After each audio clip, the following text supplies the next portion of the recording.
The following Let's Play has been rated perfectly fine to watch. Any attempts to break the game are for entertainment value only. However, if any typos happen to be found, mwahaha! This is the city of St. Canard. Like any other major metropolis, it has its problems with the criminal element. Hello everyone! Welcome to this game! This is Darkwing Duck, based on the TV show of the same name. Now, most of you might be seeing a bit of a red flag here, because typically, video games based off of TV shows tend to be kind of bad.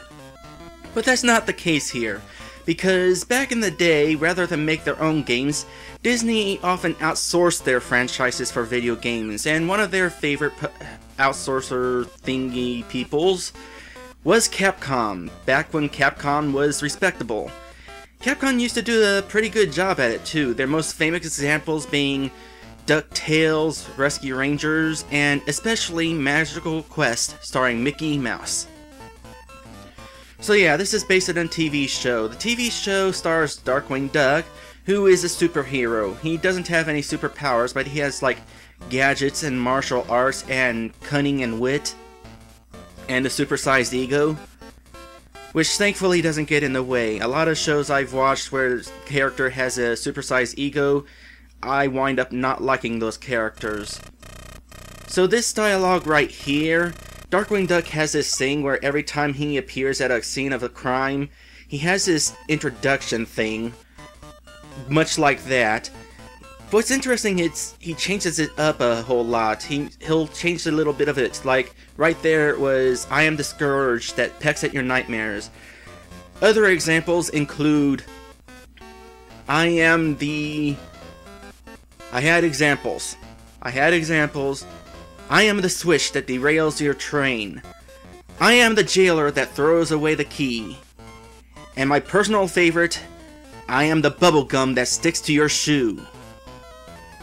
There are a few characters in the show that actually wear shoes, so it makes sense. So this opening here, ignore this stuff at the bottom, that's not what I'm talking about. This opening here kind of reminds me of the show. In fact, it ends... Hold on, listen. Right there, that's the opening theme of the show in 8-bit form, obviously. It's kind of nice that they did that. It would have been nice had they tried replicating the show a bit more, the opening of the show a bit more, but, you know, what they have here is acceptable. Anyway, since I'm on the Super Game Boy, I am of course going to take advantage of the Super Game Boy. First thing I'm going to do is change the border, because the old Game Boy border gets kind of boring at times. And since this is a cartoon, I figured we'd go back to the drawing board. And there we go. I'd say that's appropriate enough. So let's start the game and find out what this actually is about. By the way, I'm probably going to be getting a bunch of new people with this Let's Play. Actually, never mind, I'll probably won't. But I'll explain this anyway. I read the dialogue out loud. Partly because I make fun of typos, which with these older games you never know, there might be typos. And also because I have watched one too many Let's Play where the person Let's Playing the game has gone through the dialogue too fast, and by reading the dialogue out loud, I know everybody's keeping up with me. Now then, once again we need your help, Darkwing. A mysterious crime wave has swept over the city. We believe these crimes are the work of that secret criminal organization, Foul. You must put an end to their fiendish plans. Launchpad will brief you with the details of your missions. And remember to collect all the stolen diamonds and gold bars. Good luck, Darkwing. So, that character right there is J. Gander Hoover. He is the leader of a secret organization called HUSH, which has a name... It's an acronym for something, but the acronym is so secretive that nobody actually knows it. I'm not kidding. That's what they say in the show. Darkwing isn't actually a member of HUSH, he's sort of his own thing, but HUSH sometimes hires him to do their work whenever things get out of hand. So here we have the city of St. Canard. This is the setting of the TV show. In the lower left there is Launchpad McQuack. Some of you might be familiar with him because he was originally from DuckTales. But for some reason, I guess to attract more fans, they put him as Darkwing's sidekick. And it worked, it got my attention. It's like, is this a sequel to DuckTales? So what we got here is a bit of a stage selection thing, sort of like Mega Man. There aren't as many stages in this game, only 7, but it's still nice that you can choose what you want. You start off with these first 3, after you get through the first 3, you get the next 3, and after you beat those, you get the final level. We're going to go to the bridge because Quacker Jack and his henchmen are blocking the construction of the new bridge. That's not really a new bridge. In fact, it's Darkwing's hideout. But that's why it's important that we go there first, because they might discover that that's where Darkwing's hideout is. You'd better stop him before someone gets hurt. Do you want to go there? Yeah. And that plane going by is Darkwing's plane. It's called the Thunderquack. So what's nice about this game is, every time you go into a level, you actually get the I am Darkwing Duck thing. Not the entire introduction, but whatever. So this is Darkwing Duck. It is a shooter. You go left to right and up and down and shoot bad guys. Kind of like Mega Man. In fact, there's going to be a lot of resemblances to Mega Man because, after all, this game was made by the same company. Also, enemies respawn. Now then, once again, we're going to take a look at some Super Game Boy features. Because if I'm going to be doing Let's Plays on the Super Game Boy, I am going to enjoy some fun. Now, something interesting about this game, most of you should probably already know this, but there's actually 2 versions of this game. One on the NES, and this is the Game Boy version. They're fairly similar, so there's a few level differences here and there. It's mostly the same game. If you happen to be more familiar with the NES version and notice a few spots that are different, by all means, post it in the comments about what the differences are. I'm kind of interested to hear them.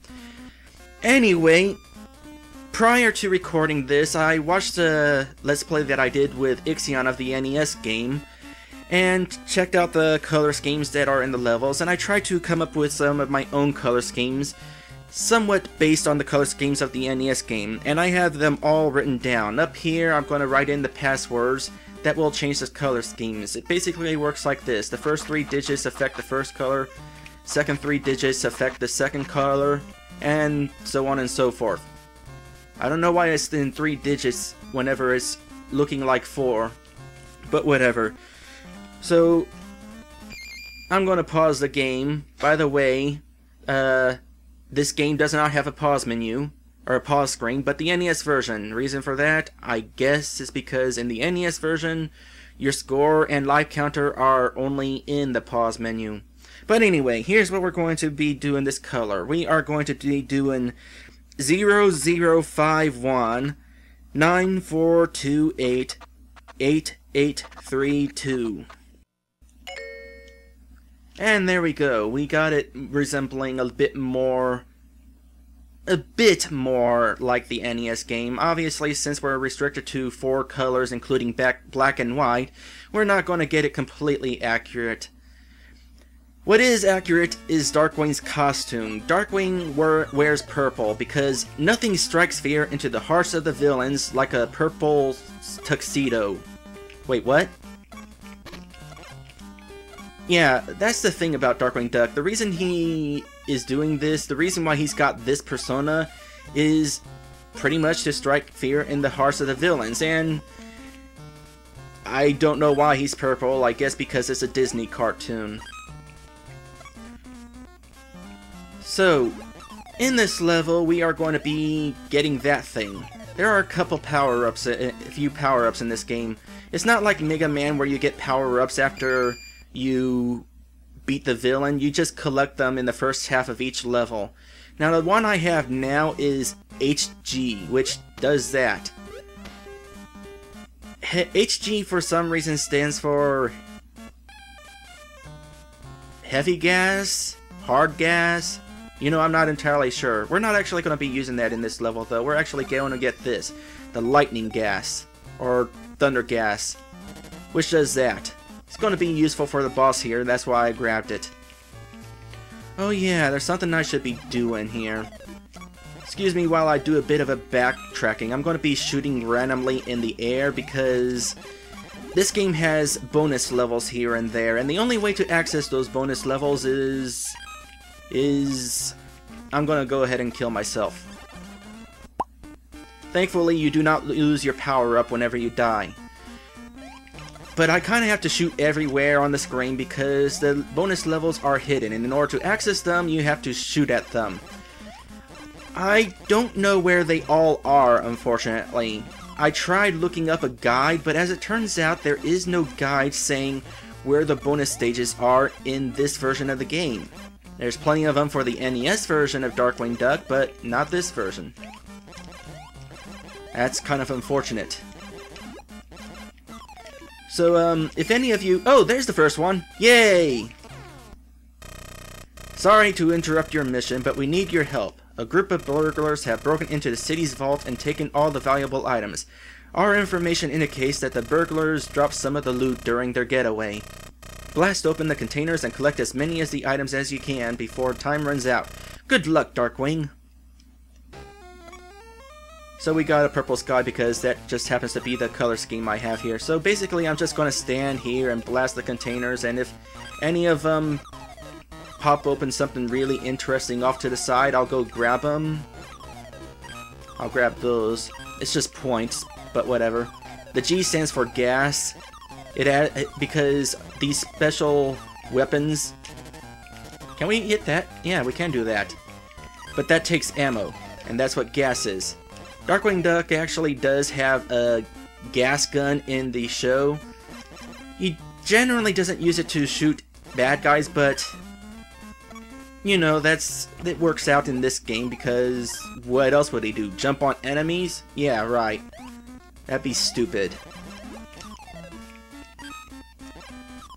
But yeah, he actually does use a gas gun. The reason why it's a gas gun, I assume, because it's Disney and it would probably not be a good idea to have him use a real gun. Now, where's the other bonus areas? By the way, if any of you know where the location of the bonus areas in this version of the game, feel free to point them out, because after this, I'm going to make a bonus video pointing where all of them are. And if you happen to point me in the direction of one, I'll include you in the credits. I'm probably missing one somewhere. Also, here's an example of a difference between the NES version and the Game Boy version. Here, you see we have to climb on this to get across. In the NES version, it's just a hook and the gap is a lot smaller. Kind of an interesting difference. So, I haven't talked about the bad guy here. First off, Darkwing Duck has a lot of bad guys, which makes it perfect for video games because that means they have plenty of villains to choose from. I don't think any of the villains are bad, but those guys wearing the egg-shaped helmets, those are definitely members of the organization FOUL, which also has an acronym that does get explained, but I forget what it is. But they do actually work for FOUL in the actual show. As for the villain we're fighting here, his name is Quackerjack. He is a jester of sorts that deals in really dangerous toys. His story is that he used to be a legitimate toy maker, but his company eventually got shut down. He blames the fact that video games were taking over, particularly a video game called Wiffle Boy. I think that's what it was called anyway. When in actuality, the problem might be that his toys were dangerous. For example, his toy soldiers shoot real bullets.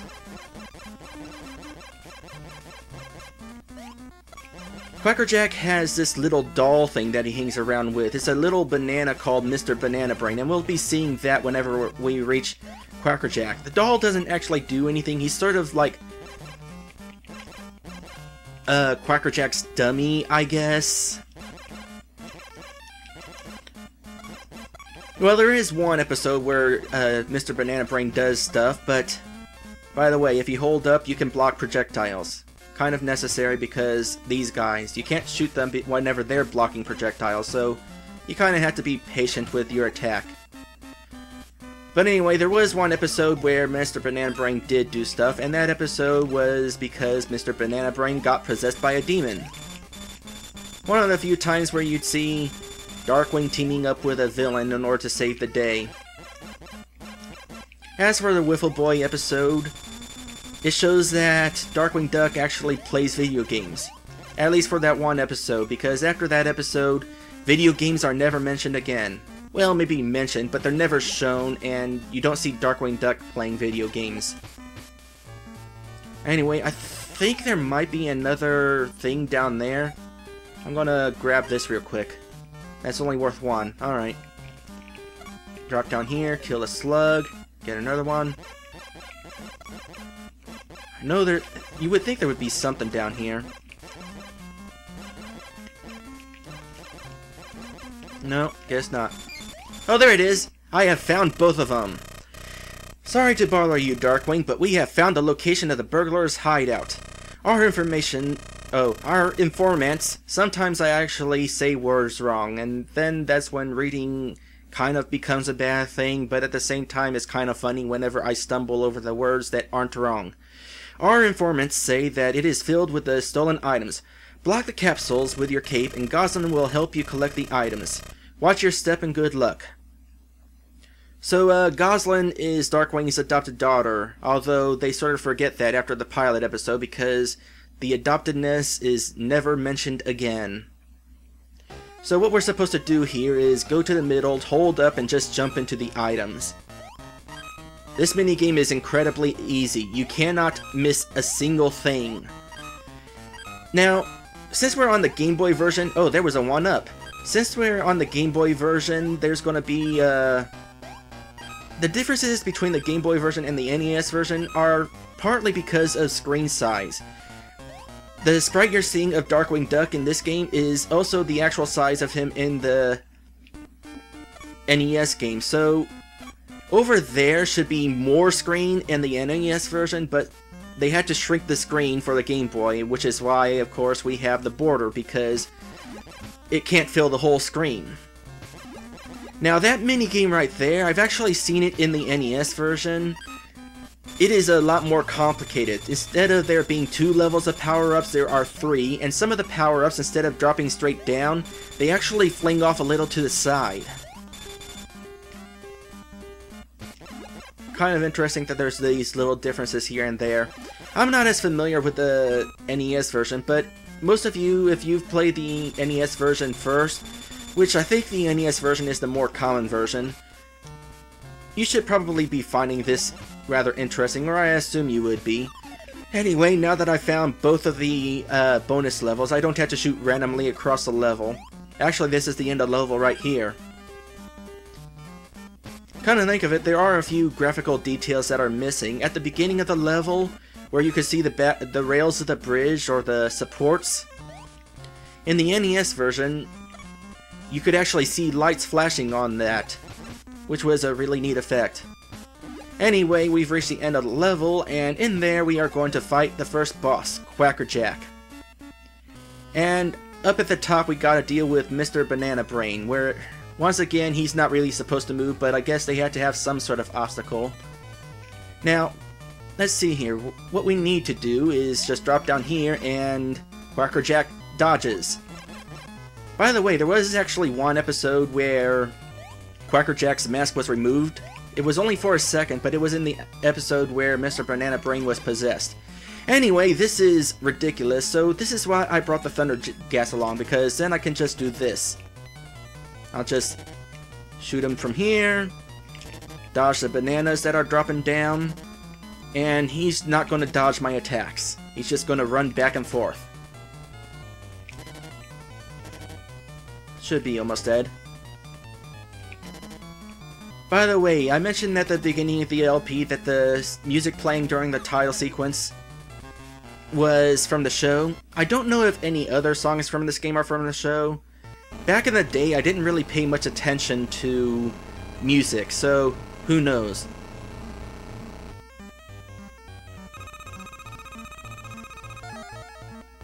And that sound meant I got enough points to get a 1-up. Let me think here. Is there anything else I want to talk about Quackerjack? Oh yeah. I want to point out the title of this episode. So Quackerjack has this catchphrase, "It's playtime," which is why I call this episode It's Let's Play Time. Now, he said it in a really special way. I cannot mimic it, and I'm not about to try, but I know of a way to tell you how it is without showing a clip of the show, which would get me copyright infringement.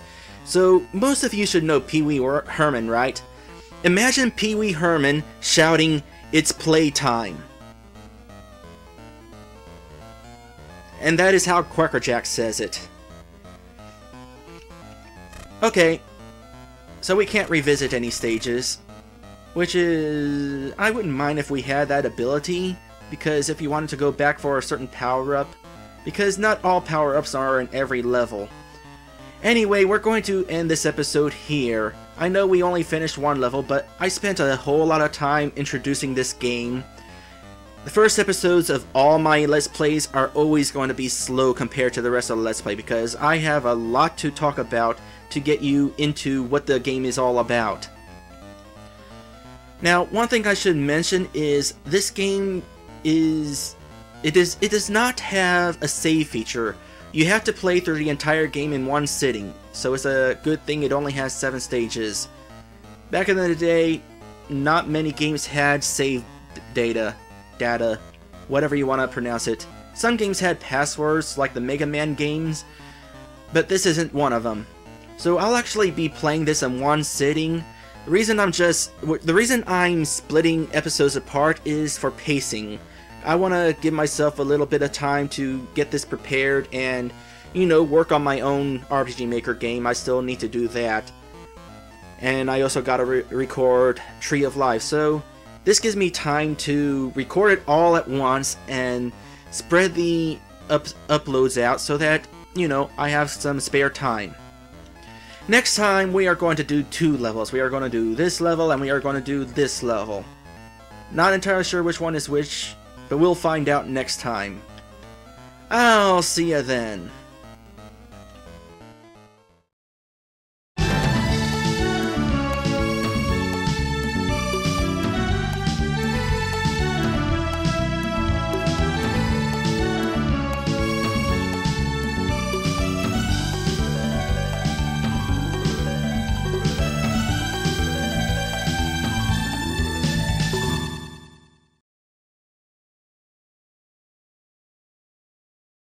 This is Darkwing Duck, based on the TV show.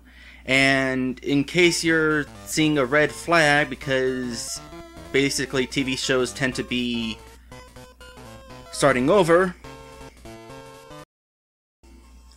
You know, I practice this a whole lot whenever I prepare to do a Let's Play. But practicing it in my head and actually doing it tends to be pretty different experiences. And one of them has a lot more failure. Outtake.